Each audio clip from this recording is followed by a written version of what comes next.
وما کانا، وما اور نہیں، کانا ہے،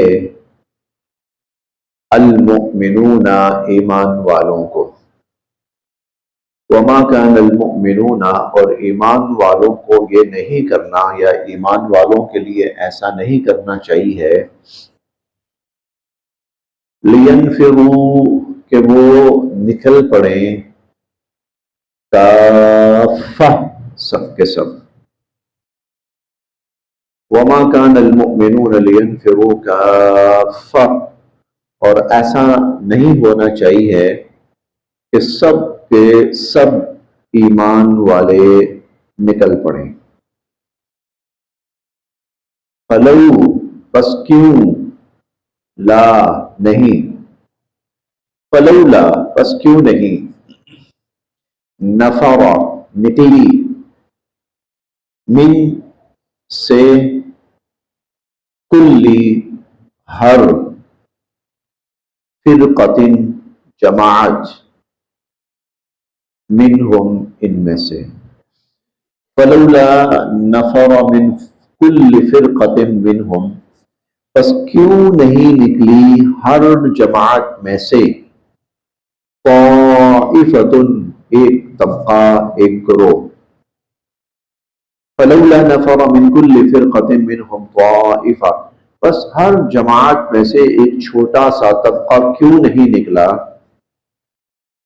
لیتفقہوا تاکہ وہ سمجھ بوجھ حاصل کریں، فی الدین دین میں، لیتفقہوا فی الدین تاکہ وہ دین میں سمجھ بوجھ حاصل کریں، وَلِيُنذِرُوا اور تاکہ پھر وہ آگاہ کریں، خبردار کریں، ڈرائیں، قومہم اپنی قوم کو، اذا جب، رجعوا یہ واپس لوٹیں، الیہم ان کی طرف، اذا رجعوا الیہم جب یہ ان کی طرف واپس لوٹیں، لعلہم تاکہ، یحذرون وہ بھی احتیاط کرنا شروع کریں، لعلہم یحذرون تاکہ وہ بھی احتیاط کرنا شروع کریں۔ یہ آیت بڑی تفصیلی آیت ہے، اس میں اللہ رب العزت نے اسلامی معاشرے کے لیے بہت بڑے اور بڑے رہنما اصول بیان فرمائے ہیں، لیکن ہم ان کو ذرا اختصار کے ساتھ ہی سمجھتے ہیں۔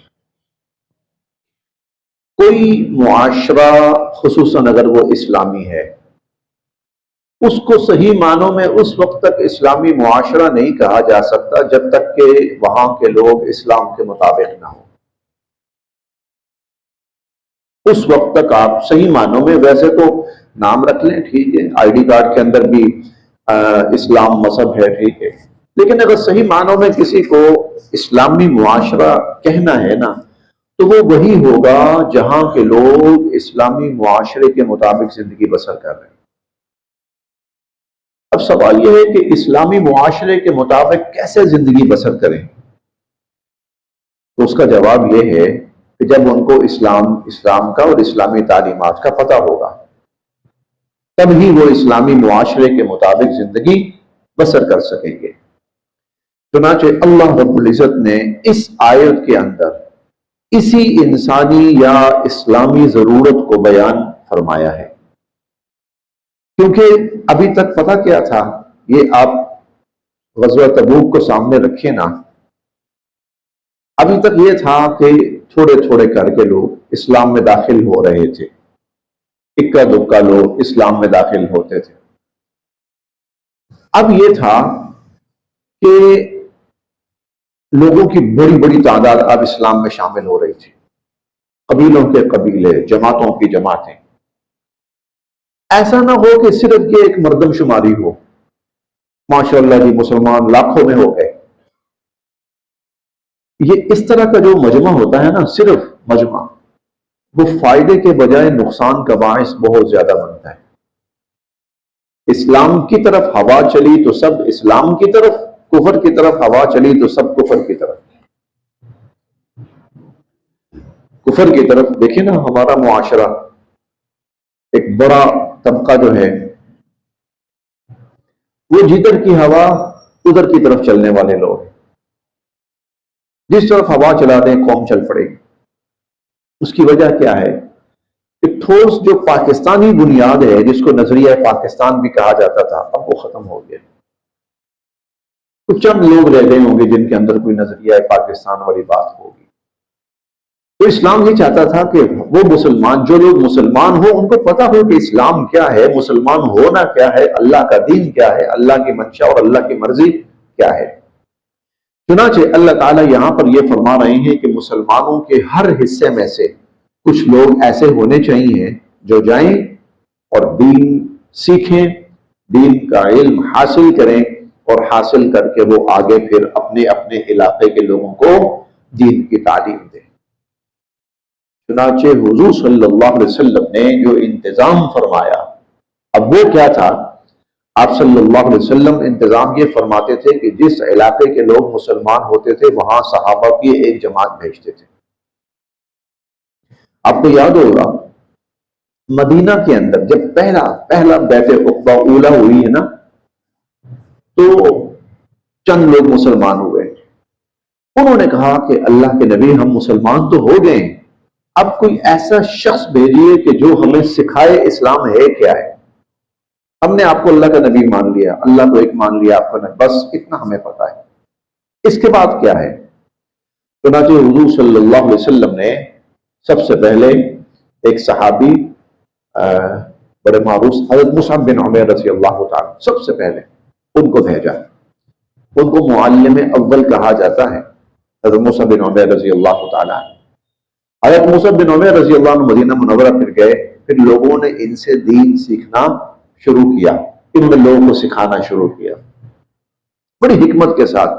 آپ ان کے واقعات پڑھیں، بڑی سمجھ بوجھ، حکمت، دانائی کے ساتھ اور بڑے صبر کے ساتھ، تحمل کے ساتھ یہ بڑے بڑے سرداروں کے پاس جاتے تھے، ان کو اسلام کی دعوت دیتے تھے، اور پھر جب وہ لوگ مسلمان ہوتے تھے تو پھر ان کو اسلام سکھاتے تھے کہ اسلام بیسیکلی ہے کیا ہے، اسلام کس چیز کا نام ہے.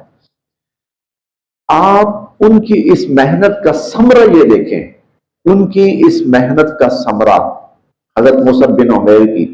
ابھی حضور صلی اللہ علیہ وسلم مکہ سے مدینہ تشریف نہیں لائے تھے، مدینہ میں جمعہ شروع ہو گیا تھا، مدینہ میں جمعہ شروع ہو گیا تھا. یہ ہے. چنانچہ اس کے بعد پھر یہی ہوتا تھا، جب بھی کوئی قبیلہ کچھ لوگ مسلمان ہوتے تھے، حضور علیہ الصلوۃ والسلام کسی نہ کسی صحابی کو بھیج دیتے تھے. تو بیر معونہ کا جو واقعہ پیش آیا تھا نا، سانحہ جو تھا، وہ سانحہ بھی دراصل اسی آڑ میں ہوا تھا کہ ایک بڑا قبیلہ آیا، اس کے کچھ لوگ آئے، وہ کہنے لگے جی ہم الحمدللہ مسلمان ہوئے، تو اب ہم یہ چاہتے ہیں کہ آپ ہمیں کچھ ایسے لوگ دیں جو ہمارے اندر آئیں اور آ کر وہ ہمیں اسلام سکھائیں، اسلام ہے کیا ہے. تو حضور صلی اللہ علیہ وسلم نے 10 صحابہ کی ایک جماعت بھیجی، لیکن وہ بدبخت جو تھے وہ دراصل اس بدنیتی سے آئے تھے کہ ان صحابہ کو لے جا کر ہم شہید کر دیں گے. چنانچہ پھر انہوں نے جا کر ان صحابہ کرام کو شہید کر دیا. پھر حضور صلی اللہ علیہ وسلم نے کئی دن تک ان کفار کے لیے بد دعا فرمائی آپ نے نمازوں کے اندر. تو خیر یہ اسلامی ایک بنیادی ضرورت ہے، بنیادی اسلامی ضرورت ہے کہ جو مسلمان ہیں ان کو اسلام کا مطلب پتہ ہونا چاہیے، انہیں اسلام کا مفہوم پتہ ہونا چاہیے، انہیں اسلام کا تقاضا پتہ ہونا چاہیے کہ بھئی اللہ کا دین ہے تو دین دراصل کیا ہے، اور دین ہم سے کیا چاہتا ہے، اور ہمیں کیسا مسلمان بننا ہے، تاکہ مسلمان جہاں پر بھی رہے نا، جہاں پر بھی رہے وہ مسلمان رہے. آپ دیکھیں صحابہ کرام رضوان اللہ علیہم اجمعین مدینہ میں مسجد نبوی میں ہیں، مسلمان ہیں. یہی صحابہ روم کے دربار میں جاتے ہیں نا، تب بھی مسلمان ہیں. ان کے وضاقت میں، ان کے لب و لہجے میں، ان کے انداز میں 19-20 کا فرق نہیں آتا. اور ہمارے یہاں پر بعض لوگ بڑے مذہبی سے ہوتے ہیں، ادھر پاکستان سے باہر نکلے جا کے سب سے پہلا کام کیا ہوتا ہے؟ جیسا دیس ویسا بھیس. ابھی ایک صاحب یہاں پر نا بڑی مذہبی باتیں کیا کرتے تھے